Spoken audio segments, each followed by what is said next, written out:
everybody. I am just practicing here some triad pairs. How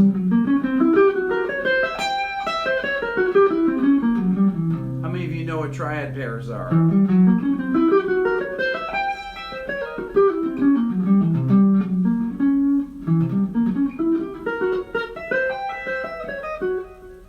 So I'm doing C major and F sharp major.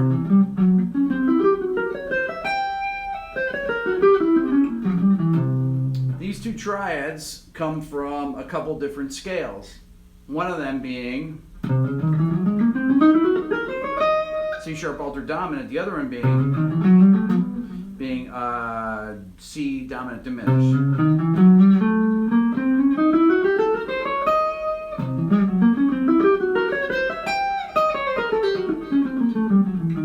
See if you can hear that, and then I can do it again.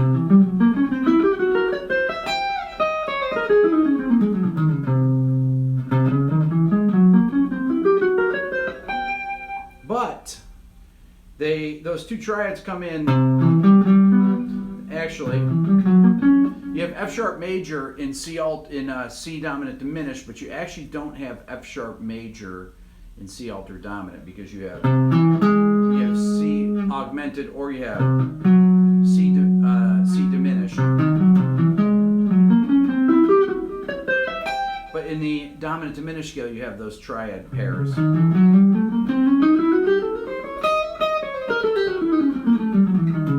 A triad pair is basically any naturally occurring pair of triads that occur in any scale. For example, in the dominant diminished scale, right? So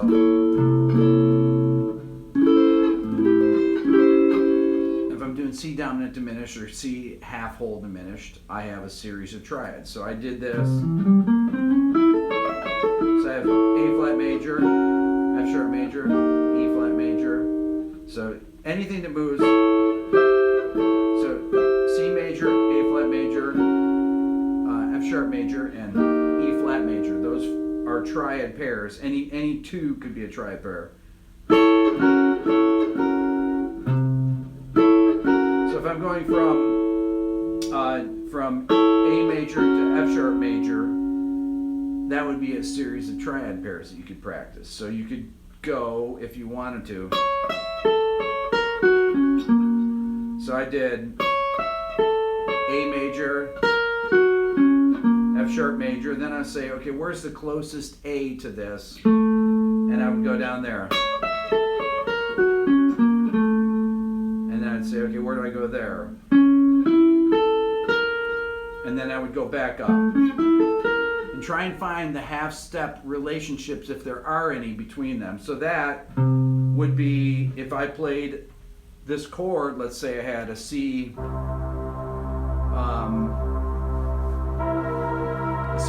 chord like that, and I played, I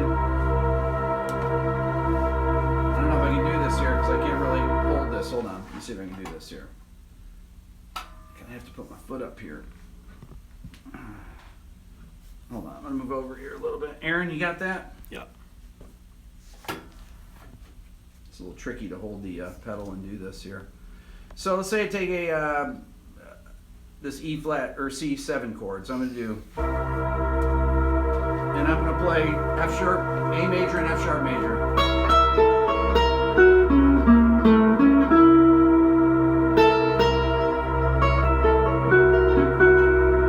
So I'm going to,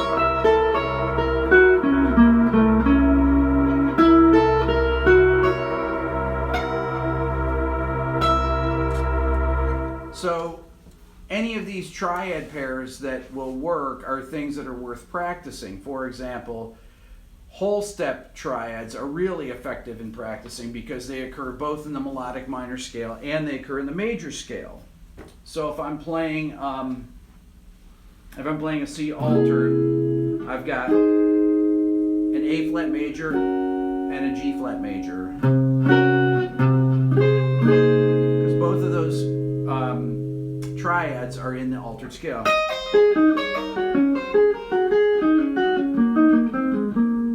So I've got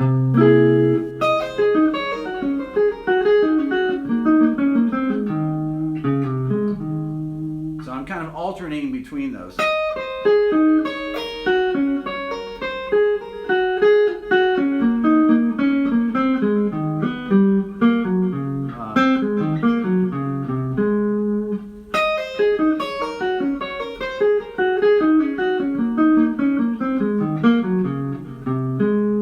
So that would work if I have a C altered.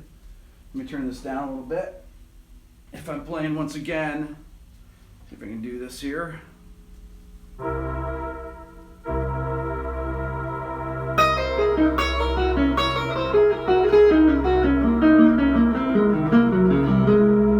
line like that. A flat major, G flat major.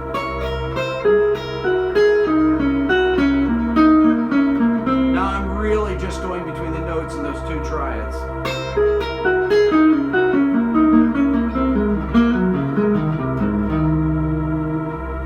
Then I did.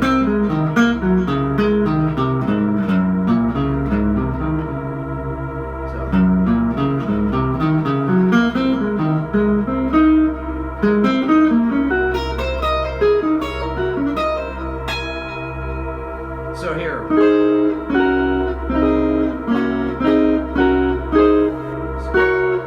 So I'm doing all the different ones. I'm playing in one position here.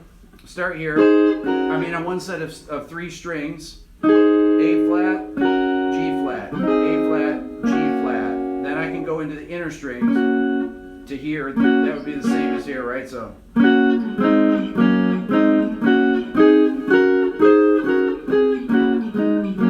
So I'm doing it all.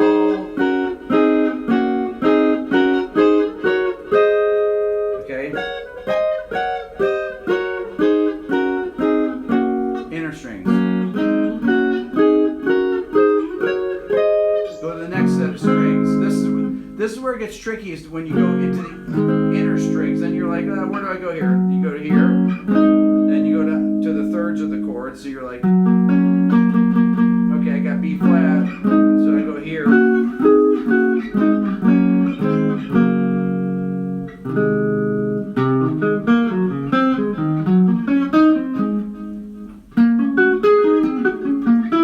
So I'm going.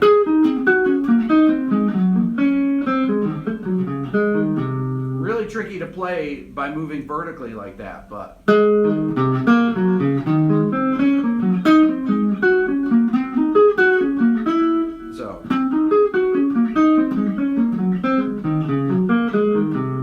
So I'll try to go up one, down the next, up, down, up. Then I'll start alternating them. So up that one, down, up. Then I'm going to go down two of them. Then I'm going to go. That's really hard to reach in there. So let's see.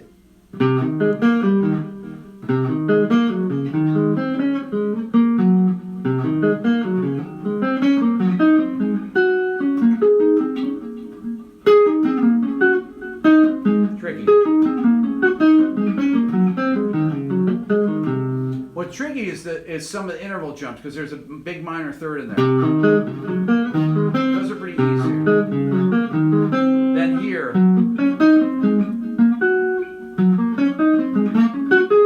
Anytime there's those are things to practice. So if you got that C altered chord there, so I've got. Then I got it pretty smooth there.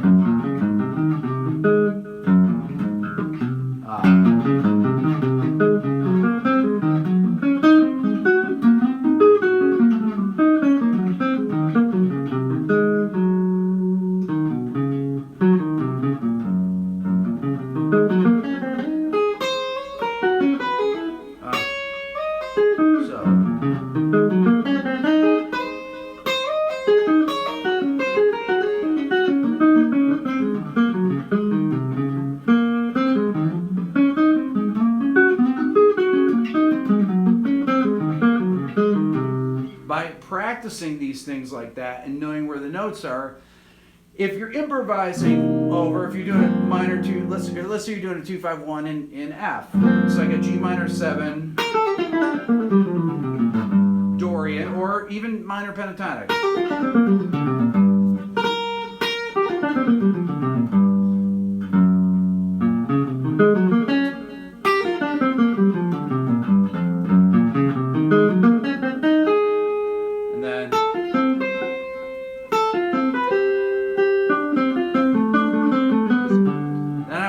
Triad pair on the F major, and the triad pair I went into F major was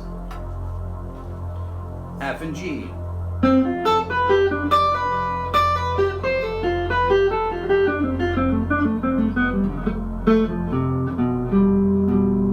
That gives you that Lydian sound. So here it is again, listen.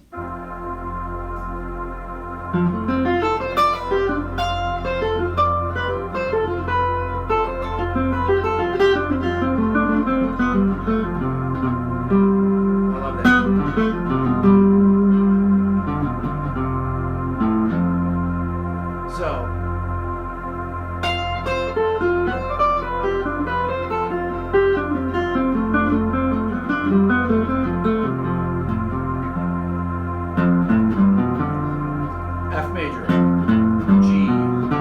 Then I say, okay, where's the next F major?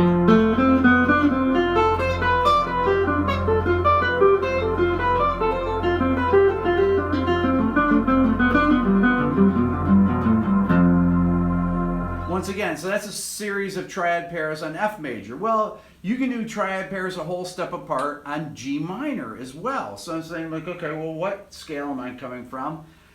G Dorian. Okay, so if I'm coming from G Dorian, that's one possible scale. That comes from F major. What are the two triads in F major? Well, it's the 4 chord and the 5 chord. So B flat and C major will work on a G minor chord, okay? Those are triad, and I'm only doing triad pairs a whole step apart right now. So if I think about this, I can say, if I practice B flat and C major over G minor, then I go to F sharp and A flat and G flat major on C altered, and then go G major and F major on the F major 7 chord. So I'm going from Dorian to altered dominant to Lydian. Well, you'll notice one thing here. If I go to the C altered chord, I'm doing A flat and G flat, and then I go to the F major 7 chord, I'm going from, well, they're just a whole step apart. So on C you got, on F you got. Okay, so if I'm playing and I'm going,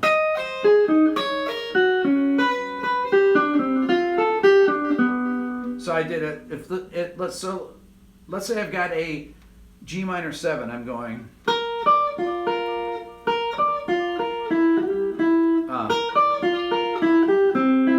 Then I go.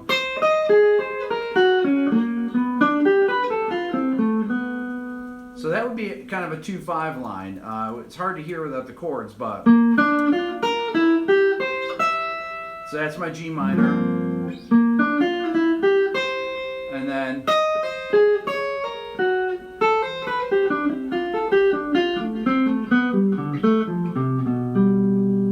so that would be 3 sets of triad pairs, and those are great ways to practice, is take these things that take a single concept like that and practice it over a chord progression, over 2-5-1 for example. So those are triad pairs in whole steps. So whole steps are really good to practice, like I said, because they actually happen in this case, in the major scale. So for the Dorian scale, you've got a triad pair, and for the altered dominant, you have a triad pair that are whole step apart, major triads. And for the tonic chord, the F major 7, you have triad pairs, which would be G major and F major. You could also have, though, it doesn't have to be G major and F major. It could be this.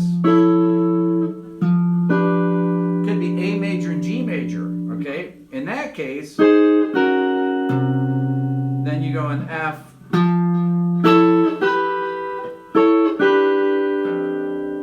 then then you get the Lydian augmented and the Lydian. Okay, so if I play this and I play.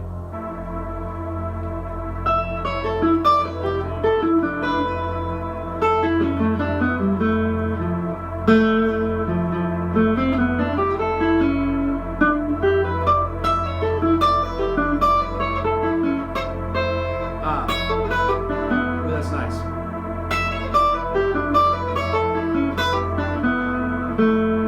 So I'm doing an A major and G major triad over this F major 7 chord. G major.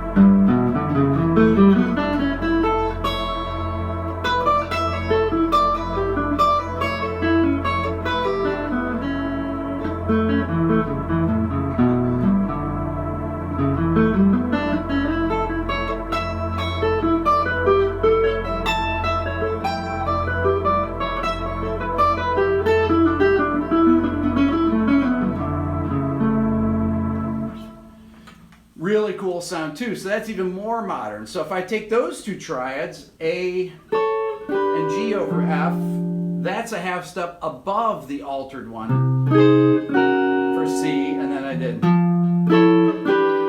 You follow that? So the Lydian augmented pair is a half step above the altered pair, and the Lydian pair is a half step below the altered. Okay, so I know this is kind of maybe a little bit confusing, but I've got, so I'm saying on this, if I'm thinking C altered dominant, it has an A flat major triad and has an F sharp major triad, okay, or A flat and G flat. And then on F Lydian, it has G major and F major, okay. Or if I go C altered, so I got A flat and G flat.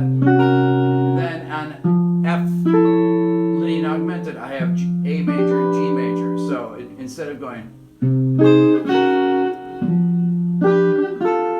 you've got, oh, sorry.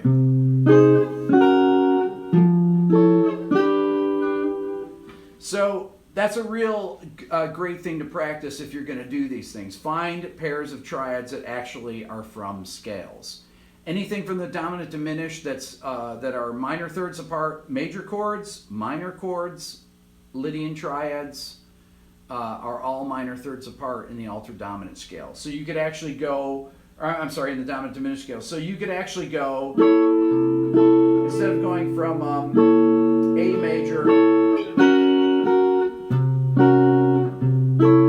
down to G flat major or F sharp major, you could go from A major to F sharp minor. Doesn't quite have the same bite though. It's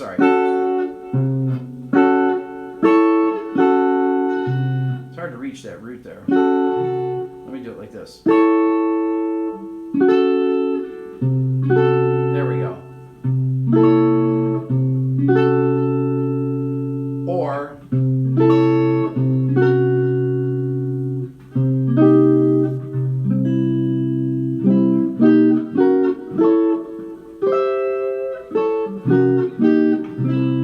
so those are all your major triads that can be played over a dominant chord. The root, the minor third, like a minor 7 chord, the tritone, and then a major 6th above. Okay?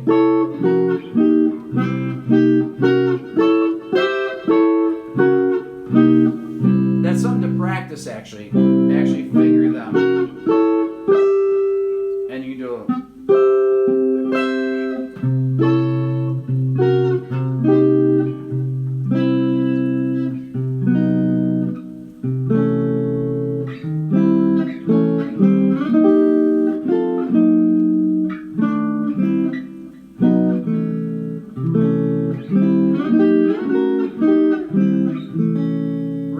sounds. Questions? So if you're by yourself and you're trying to do ear training, what can you do? And then another question was, what mistakes can you avoid doing ear training? Can you do ear training by yourself? Yes, transcription is ear training by yourself. You can't really play intervals. Well, no, you can. You can actually just put your hands down and say, you know, if I go, da, da,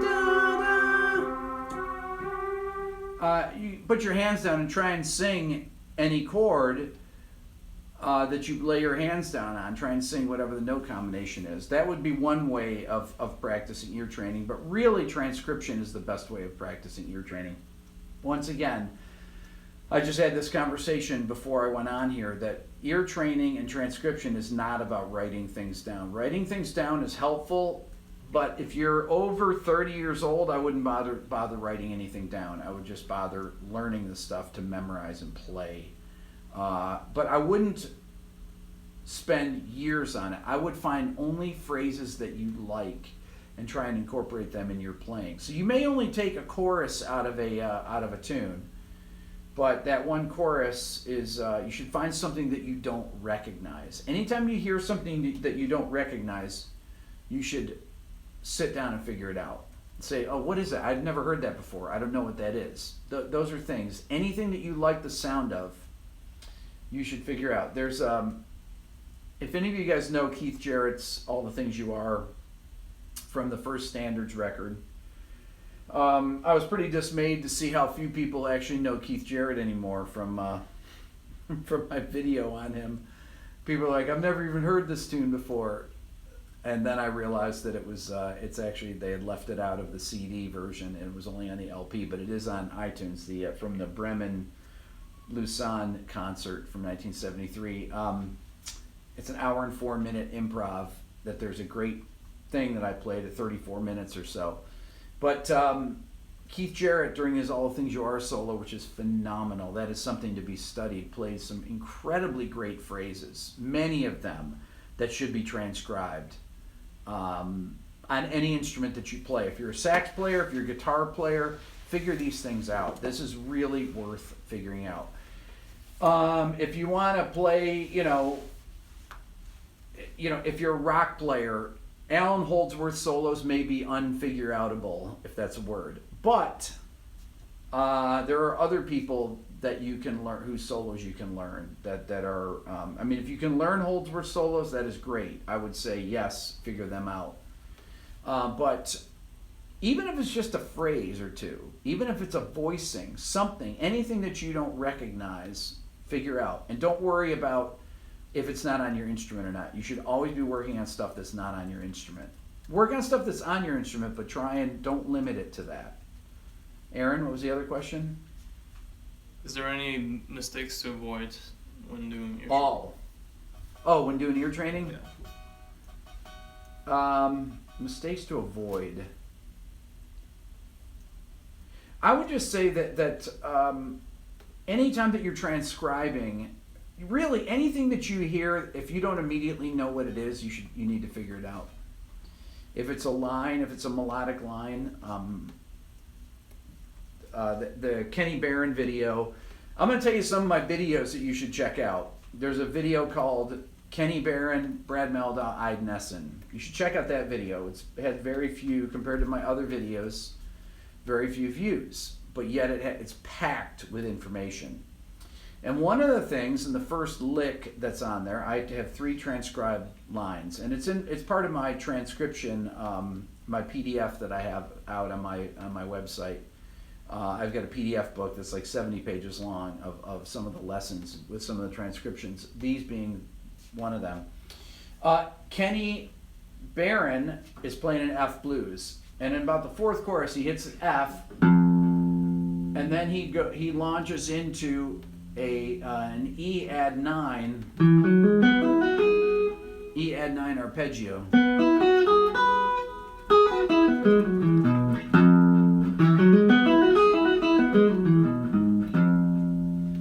And it sounds great. And why it sounds great, if you analyze it, E add 9. So that's the notes E, F sharp, G sharp, B. The first time I heard it, well, I knew what it was, but let's just say that I didn't know what it was. I heard it and I was like, that is great. And I asked Dylan actually, and he said, oh, that's E add 9 over F sharp. But what's cool about it is that if you think of E add 9, over F. I mean, you have E, F sharp, G sharp, B over F. So you have the notes E, F, F sharp in there, but yet it sounds great. Why does it sound great? Well, E major over F comes from the tonic diminished scale. And you'll typically hear it, you'll hear it in Jobim, you know.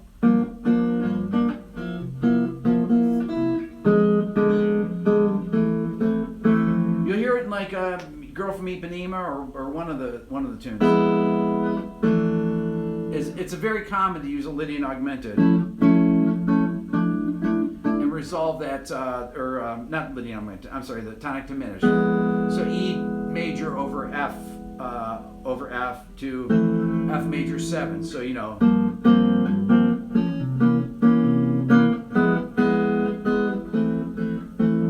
But you don't really hear E add 9 because you hear that F sharp on there. But when you hear Kenny Barron play it, it sounds killer. And I'm trying to think of what Brad Meldau, because he's comping for him. It's a piano duet with Brad Meldau and Kenny Barron. And Brad knows exactly what Kenny's playing there.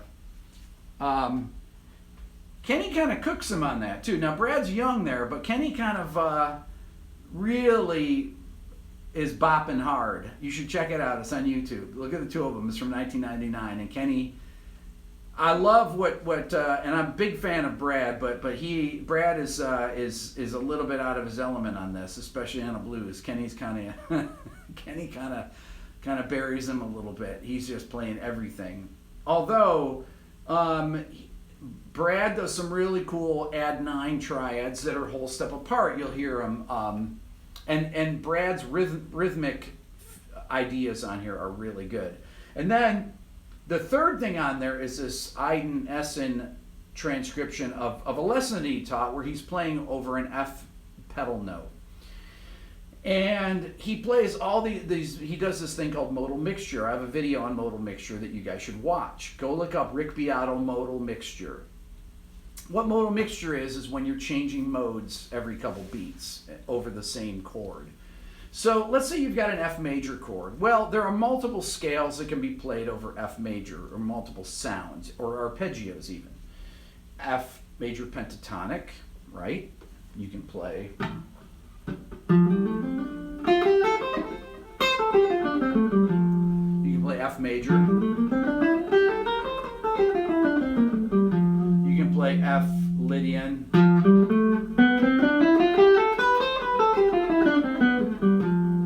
You can play F Lydian augmented.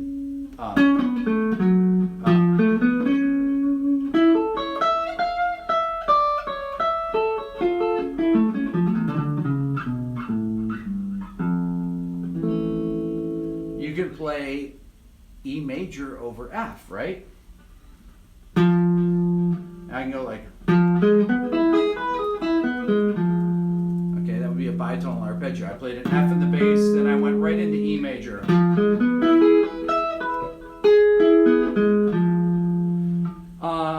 So modal mixture, so what Aiden does is he's constantly, every 2 beats he's changing the mode. He's playing major or Ionian, Lydian augmented, then he's playing that tonic diminished sound, and he's going between these. And the amazing thing is he never plays F except in his right hand, in his left hand.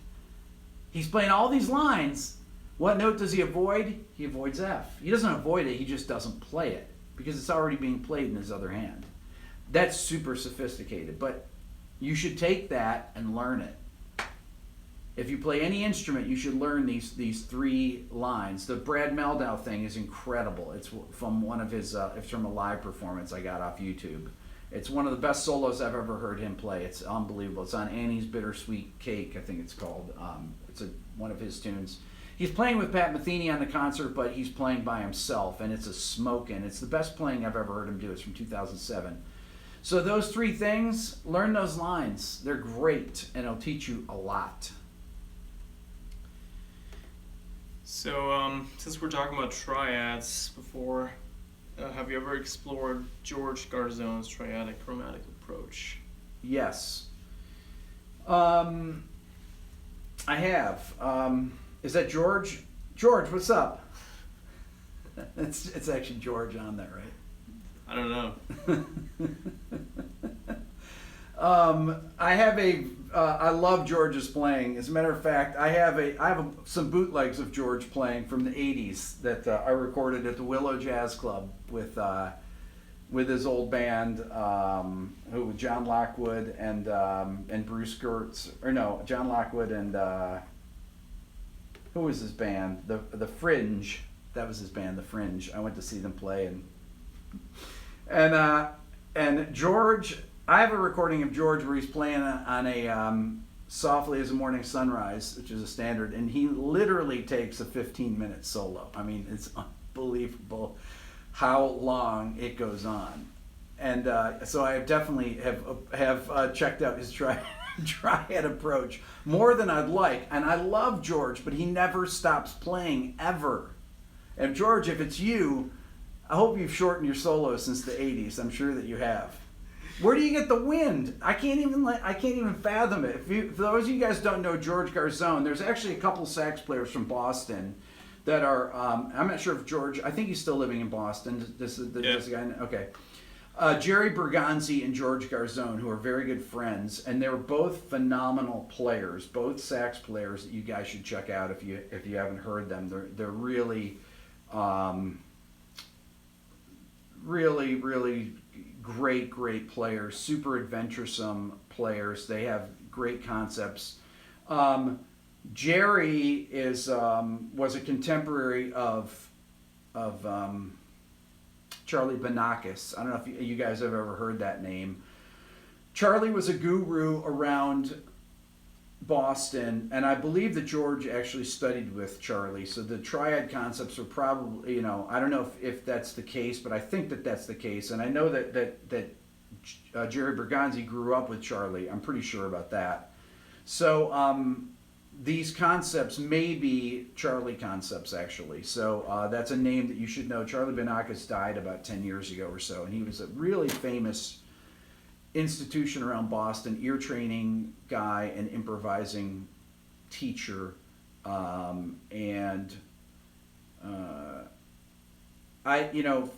George can explain his concepts, and he has books out and things like that, and so does Jerry. And for people that their stuff is pretty clear the way they explain it, so I would check them out. For me to explain it, like I explained this Barry Harris concept in one of my videos because people asked me about it, because the video that Barry does is very hard for people to understand, I think, what he's doing and how he's explaining it, because he's explaining to students who keep making mistakes. So it's hard for people to follow the video because he doesn't just sit down and say, okay, here's how it's constructed. So he leaves it up to the students. So for that, I made a video. But for George and Jerry, you should definitely check them out. You should check out their records, actually, because they have some great... They have many records out. So anyways, that's what I have to say about that. It's like me, people ask me to do a video on George Russell's Lydian chromatic concept. And it's hard to do a video on a concept that is based on an entire book. I studied with George Russell for 2 years. Some of his concept I really like. I thought it was interesting. Some of it I didn't understand why he did the things he did, and I didn't know, I didn't know, I mean, it wasn't for me, kind of the way that some of the things that he described. But some of the concepts and the principles behind it, like the Lydian scale being stable, because there's no dissonant note on the chord, essentially. That was basically his idea, is that the Lydian mode becomes the tonic mode. So once again, for me to explain George Russell's concept in a video, it's going to be just a cursory look at it, and it deserves more of if you're going to get into it, you have to actually get the book and look at it without me making a video on a concept that there's already a book on. So, does that make sense? Could you talk about tritone substitutions? Yeah. Okay, tritone substitutions. So let's say you've got a 2-5-1 in C major, D minor 7, G7, C major 7. So 2 chord, 5 chord, 1 chord. A tritone substitution is when you use you're substituting a chord, a tritone away from the dominant chord. Okay, another dominant chord. Okay, so that would be, instead of G for the 5 chord, you play the flat 2 chord, which is the dominant chord, a tritone away. So it'd be D minor 7, D flat 7, C major 7. Now, here's the deal with tritone subs. Tritone subs work because of this. If I'm playing this chord here, this G7, and I take this scale, that's a G Mixolydian sharp 11 scale. That comes from the D melodic minor scale. It's the 4th mode. Well, if I play this chord here, D flat altered, or D flat 7 sharp 5, you see I'm just changing the root, and it's the same chord.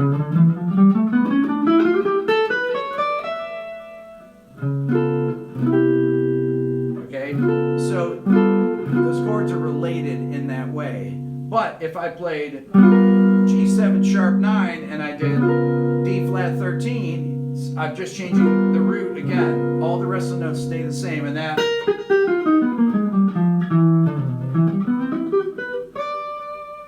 So there's 2 different types of tritone substitutions, which is really confusing, and most people don't talk about this. There's unaltered tritone substitutes, and then there's altered tritone substitutes. Probably never heard this before. Aaron, you ever hear of this? Called like that? No. Okay, so this is the deal. The 2 different types are what I just explained. There's 2 different melodic minor scales that tritone substitutes come from. If I'm in the key of C, my 5 chord G7, if it's unaltered, it can come from the D melodic minor scale.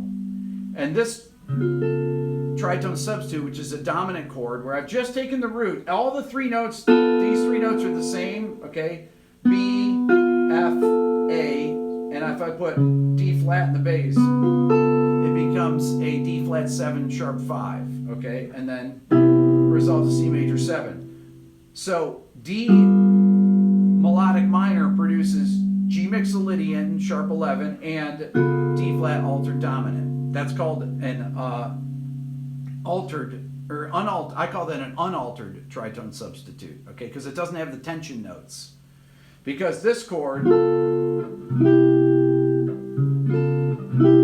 is different than this. If I go to an altered G chord like G7 sharp 9, and I play this chord here, D flat 13, these come from, wait, I explained this wrong, hold on. This comes from A flat melodic minor here, and this D flat 7 chord comes from A flat melodic minors as well, which would be.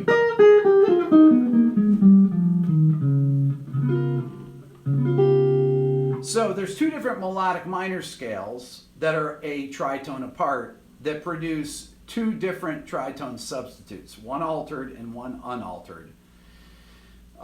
So instead of just saying, oh, a tritone substitute is just a flat 2 dominant, so, you know, D minor 7, D flat 7 to C major 7. Yeah, that's a tritone substitute. You're substituting a dominant chord to tritone away.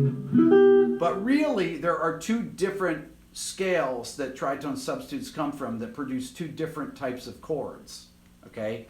So an unaltered G7 can be from the D melodic minor scale, and an altered G7 can be from the A flat melodic minor scale, which produces a D flat mixed sharp 11 here, which results in C major, okay? Which gives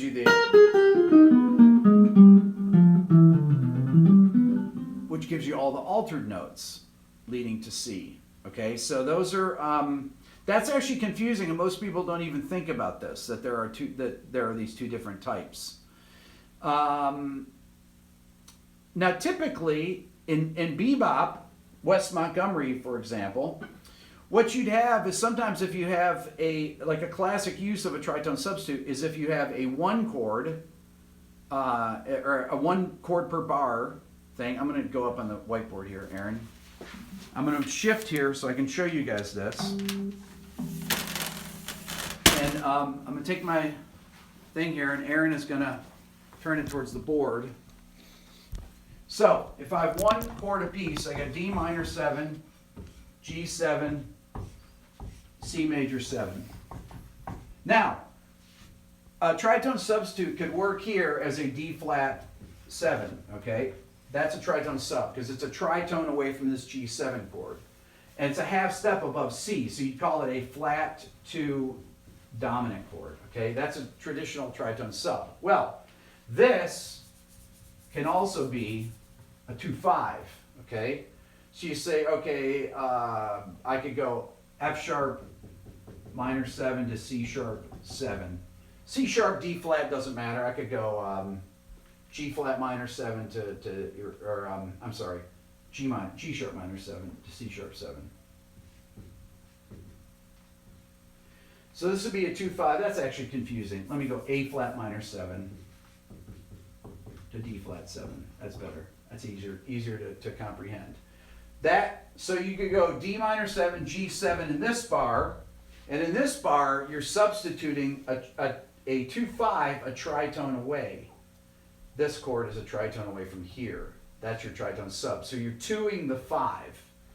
So this is actually very common. You'll hear a lot of bebop players do this. This is actually how they use tritone subs. What I was explaining is this. If you have a G7 flat 5 or sharp 11, we'll call it G7 sharp 11, and you have a D flat 7 sharp 9 sharp 5, those both come from the same scale, which is D melodic minor. Okay? This scale this is the, wait a second, hold on. Yeah. This is the 7th mode of the scale, and this is the 4th mode of the scale, okay? Now, if I reverse it, and I make this a D7 sharp 11, and I make this a G7 sharp 9 sharp 5, this comes from A flat melodic minor. Okay, these two chords, it's still a tritone sub because it's a tritone away, it's a dominant chord, a tritone away. But this is the altered chord, and this is not an altered chord, okay? Different function still works as a tritone substitute. So there's actually 2 possible melodic minor scales that can produce a tritone substitute. One is an altered one, and one is an unaltered one. So that's something to think about. This is really kind of an interesting thing that people, I think people tend to forget, because in bebop, most of the time when people use tritone subs, they simply go a 2 to a flat 2, D minor 7 to D flat 7 to C major 7. That's usually the common usage of it. Or, like I did before, D minor 7 to G7 in that bar, and then A flat minor 7 to D flat 7 in this bar. So it's 2-5, and then the 2-5 with the flat 2 being here to 1. So that's that is the traditional bebop way of using that. That was kind of a honestly, I have that in my book. I talk about that a lot. But I don't think I've ever talked about that in a video. Aaron, have you ever heard me talk about that? No. I never talk about that in videos. And but you can see on the guitar, if you go like this, an unaltered G chord, and you go there and you play, then I've got, so I got C major 7. So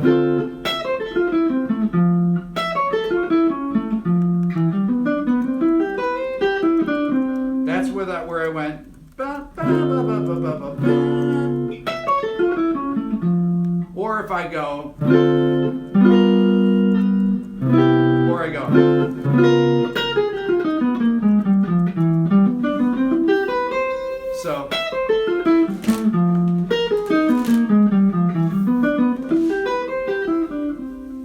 okay, so that's an example of an unaltered tritone sub and an altered tritone sub. You can hear the difference between them. If not, rewind the video and watch that again, because that was actually a good demonstration of it. Rewind the video a bunch of times. So I actually am going to make a video on tritone substitutes and explain this, because this actually can be gotten into depth more, and I forget that people don't, that most people don't realize this about tritone substitutes. They actually can come from two different places. What's the best way to learn the modes for guitar? Best way to learn modes for the guitar is to practice, is to actually just practice them in position. I think I like to use close position practice at first before you try and connect things. So I would do, let's say you're in G major and you say G Ionian. Then I move up to A Dorian. But I'm playing everything in position. B Phrygian. C Lydian.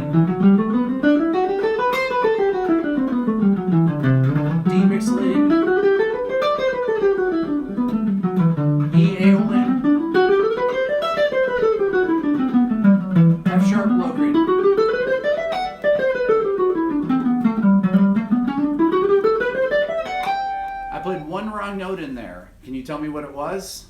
Aaron, what did I play? Low Korean natural 2. And I played no. Well, yeah, I guess it would be kind of. No, I played a C sharp on the G, on the last octave I played. It is the natural 2, or wait, would it be the natural 2? No. Anyways, yeah. I played a C sharp by accident on my last chord because I couldn't really reach it. So play them in close position, meaning one finger per fret. If you have to shift, like on Dorian, then shift. And then you play them in open position. Open position would be this, okay? So I'd start on Ionian. And I put every note under my fingers that you can in one position.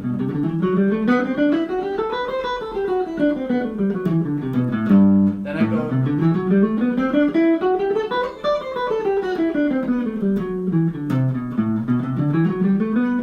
And I go on.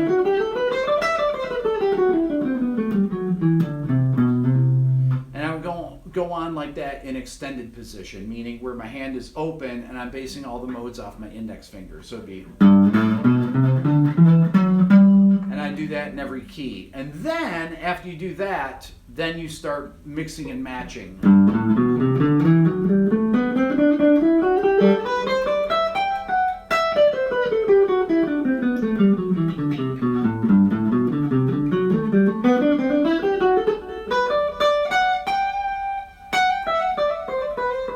And then I practice up and down one string.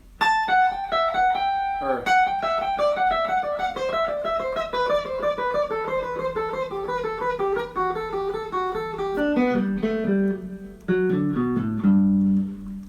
to learn the notes of every key everywhere in the guitar. That's kind of that's usually the first way to do it. You learn everything in close position, meaning a 4-fret stretch, open position, and then combine all the positions. That's the best way to learn them.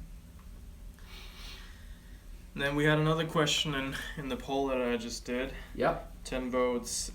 Rick, is there a way of thinking about harmony as a stream of chords with association between modes and the distances? For example, 1 to flat 7 equals spacey fantasy, like in film scoring. I know you already made a video about this once, how you go from one mode to another mode with flats and sharps, and what kind of feeling each of those transitions give you. Okay, well, it really depends on what keys you're going and what. Like, if you watch my Locrian video and listen to the piece I did in Locrian, it sounds actually very bright for a dark mode. So just because a mode has a dark sound, has all these flats in it, you got the flat 2, you got the flat 5, doesn't necessarily mean it has to sound dark, because the interval spacing in the voicings and the voice leading that you're using is what will give it its character. But I'm not sure that I'm following the question exactly. Do you remember the video you did on where you jump from, let's say, F sharp Phrygian to D Aeolian? Oh, you're talking about like moving in a sharp or flat direction. Yeah, and then the associated feeling, I guess, this person's asking. Okay, so the associated feeling, if you're talking about sharp and flat direction modal modulations, when you move counterclockwise and you're moving against a circle of fifths, that's called an upward modulation. Those have an unsettled sound to them, to me, and downward modulations have a completely different vibe. Downward modulation is counterclockwise on the circle of fifths, and you have things like this that are downward modulation, because those are the 5 chords in all these different keys moving in the circle of fifths, downward though, in counterclockwise motion. So let's say I were to take a 2 chords from 2 different modes. Let's say I take a chord from G major, and then I go to a chord from D major. So let's say I go E,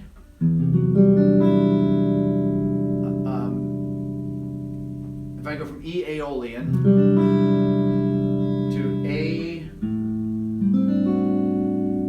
Dorian, then I've actually moved. E Aeolian is from G major, and A Dorian's from G major. Hold on. Let me go to B Dorian. Okay, so if I go from E Aeolian to a B Dorian, that would be a or like this. If I go yeah, so if I just go like this,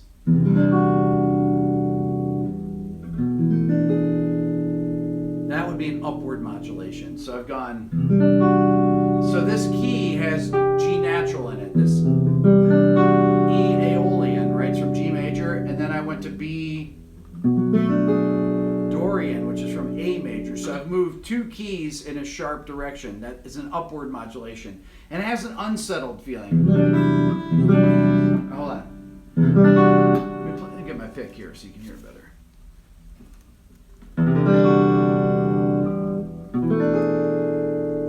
Ooh, I like that a lot. Just because it's unsettled, that doesn't mean it's bad. It actually sounds incredibly cool. So once again, listen again.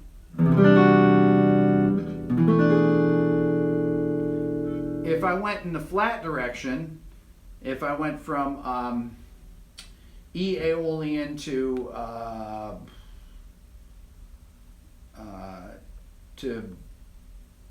let's say B Locrian.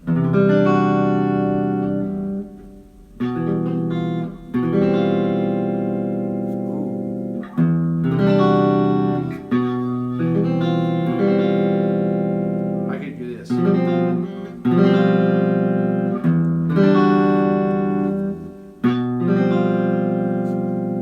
That's a downward modulation. We're losing at that F sharp, okay? Because this is from G major, and then B Locrian is from C major. So we've gone 1 key in a flat direction. And understanding this, I mean, you can make these modulations sound any way that you want, but really by the voice leading. So it's hard to make hard and fast rules about it. When you start having particular intervals, like tritones that have certain resolution tendencies, that's where you start to get harmonic motion that sounds like it goes in particular places, and it has an inherent resolution to it, because those tritones want to move Okay, if it's a 5 chord, if I got a G7 chord, that tritone wants to expand there to C major, G7, C major. But in these modal modulations, it's a little bit different. You can't make generalizations on it because it's about the voice leading between them. Is that good? Yeah. That's all for now. Please subscribe to my Everything Music YouTube channel here if you guys aren't subscribers, and leave comments. It really helps on all the videos for all you, everybody here. I said this in my master class this past weekend, which was a great success. It's interesting, the people that came to it, a lot of them say that they never comment on videos, even though they watch every video. And I say, why? Well, just, some people don't like to comment, but comments help, even bad ones. But don't write bad ones. And likes help. If you like a video, that helps my channel. It helps. It's called social proof. No one wants to be the first person to like something. Nobody wants to be the first person to comment. But if my video comes out first, click on the thing and like it. Write a comment if you listen to it. It helps push it out to more people and get the word out there. So it's actually, I know a lot of people don't want to share the fact that they watch my channel because they want to keep all the licks that I show you to yourself and everything. But there's plenty more where that came from. I'm just kidding. Anyways, thanks everybody for watching.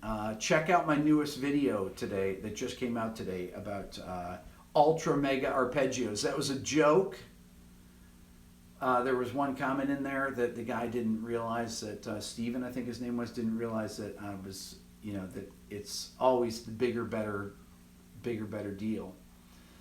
I haven't done the super ultra mega arpeggios yet, but I will get to that eventually. Thanks for watching.